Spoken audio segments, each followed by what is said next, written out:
Hello students, welcome back to the fourth video lecture of numericals on environmental economics.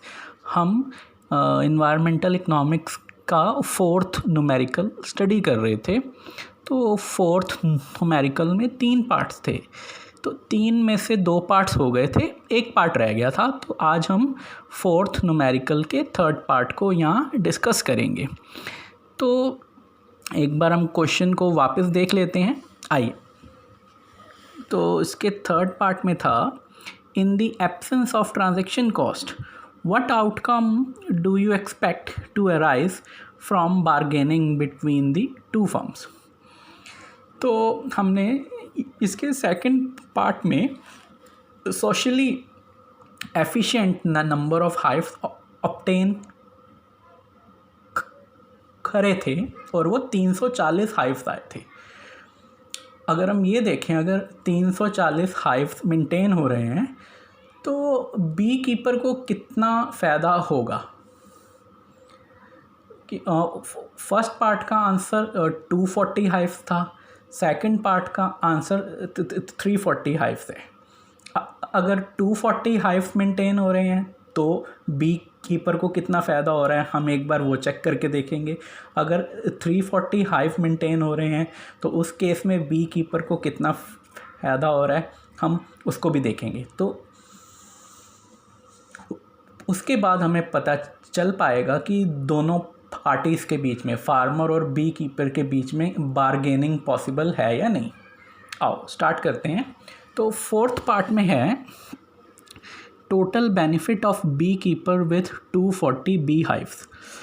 तो मैंने B keeper का net benefit उतारा 480H minus H square, और ये 240 bee hives का case है, इसलिए हम H को 240 उतार देंगे।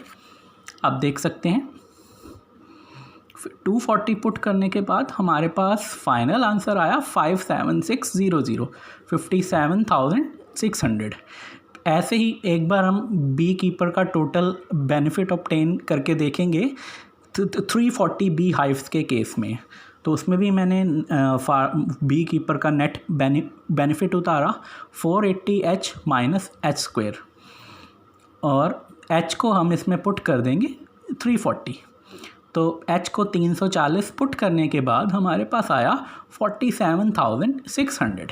हमने इसमें एक चीज़ ऑब्ज़र्व करी कि जब बी हाइव्स 240 थे उस टाइम पे बी कीपर को ज़्यादा फ़ायदा हो रहा था as compare to 340 bee hives.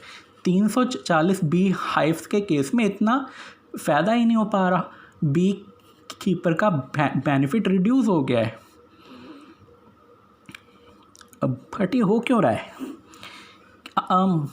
मतलब 100 बी हाइव्स इंक्रीज़ होने के कारण बी कीपर का बेनिफिट रिड्यूस हो गया है, और ये सारा बेनिफिट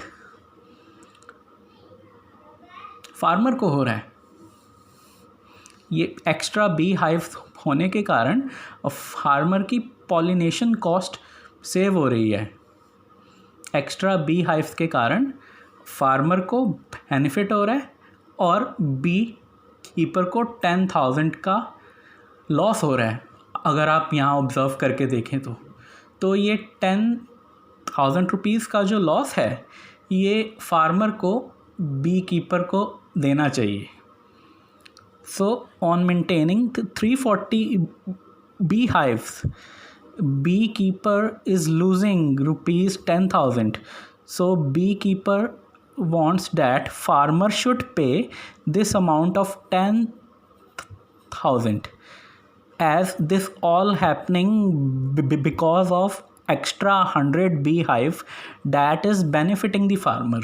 जो एक्स्ट्रा 100 बी हाइव्स जो बी कीपर मेंटेन कर रहा है वो फार्मर को बेनिफिट दे रही हैं, बट बी कीपर को लॉस दे रही हैं। तो फार्मर को वो 10,000 रुपीज़ उसे दे देने चाहिए। क्या फार्मर 10,000 रुपीज़ उसे ईज़िली दे पाएगा? तो हम इस चीज़ को एक बार चेक करके देखते हैं। पहले हम ये चीज़ देखते हैं कि एक्स्ट्रा बी हाइव्स के कारण फार्मर को कितना बेनिफिट हो रहा है टोटल। तो total money saved by farmer due to bee hives 340 into में 200, 340 बी हाइव्स मेंटेन होने के कारण फार्मर को पर हाइव 200 रुपये की सेविंग हो रही है। तो 340 इंटू 200, तो डैट मीन्स 68,000 रुपीज़ की सेविंग हो रही है फार्मर को।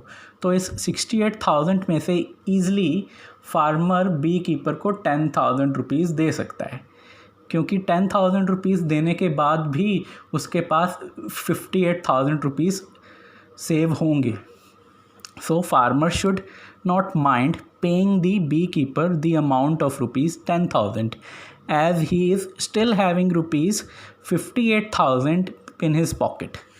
तो दोनों पार्टीज़ के बीच में बारगेनिंग पॉसिबल है, क्योंकि ऐसा होने पर दोनों पार्टी फ़ायदे में ही रहेंगी।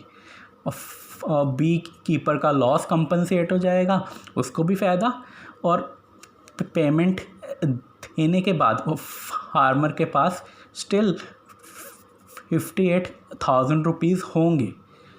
सो दोनों पार्टीज़ में बारगेनिंग पॉसिबल है। तो ये एक्सप्लेनेशन थी इस न्यूमेरिकल की। So thank you students and have a great day.